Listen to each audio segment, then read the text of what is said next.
preparing for the workshop tonight, and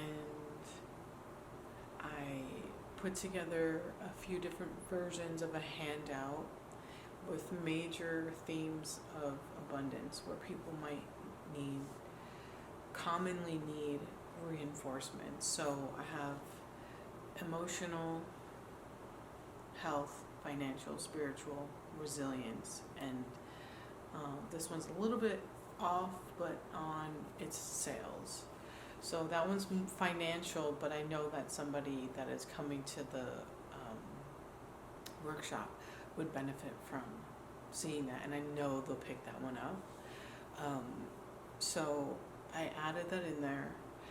The format of this is more direct and more action based and very factual and matter of fact.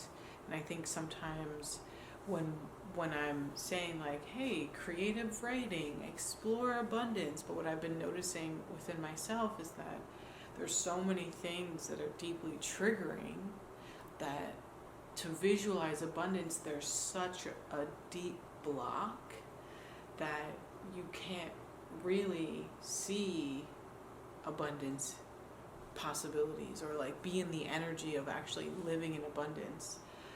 So this is my answer to that blockage.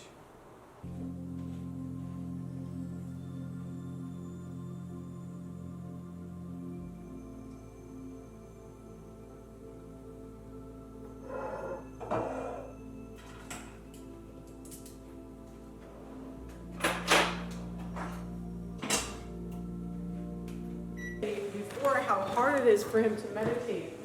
So trust me when I say, if you have a hard time meditating singularly, meditating as a group can be really hard. But I'm gonna stand to do this when you say how. It's me. Happy Saturday. If you're joining me, maybe you came to the workshop last night. It was so beautiful, and I call it a workshop, but after doing it, I'm like, was that a workshop? It kind of felt like group therapy. It kind of felt like soul therapy. The most beautiful thing I've done to date, and I've done some beautiful things, especially if you've been to a retreat, but probably one of the most beautiful things I've done in community and in gathering. It was so beautiful post-COVID. Let's think back to 2020. Thinking of your social lives, a lot of things stopped. So in my mind, I use that as like a reset, like a restart, like things are very new and different. So you're from that starting point, considering your social life since then. And I've been facilitating social spaces from that point on because I felt like, oh, this is where I need to land and where I need to do my thing.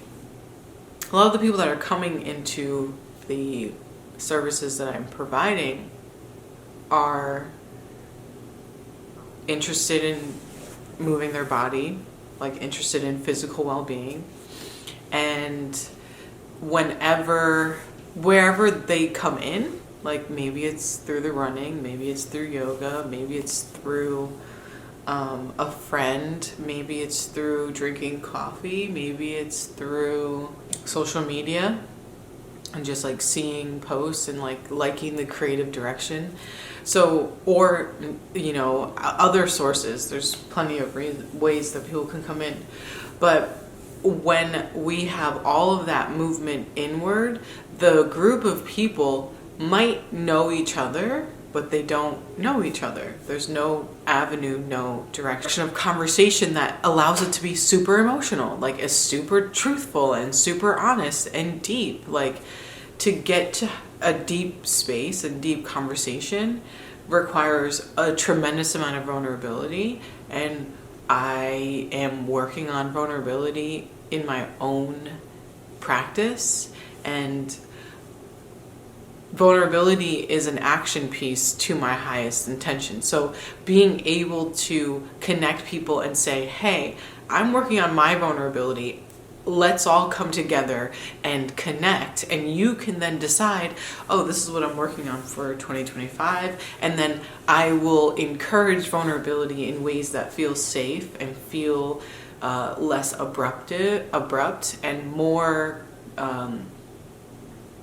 accessible. I don't feel like I'm oversharing. I feel very connected to everyone that sat down with me. You know, just like more connected. Like you leave feeling more connected and knowing that over time you will learn them more, but there's no need to feel like you have to learn it all today. You learned a little bit, and maybe you see them again, maybe you don't. But in the time that you have with the people you're around, the best thing you can do is show them care and kindness. And that is the essence of what we did last night. And it was so beautiful. And I feel great today. All I'm doing is thinking about how I can share it more and do it with more people if that's what is wanted. So yeah, that's what I'm up to.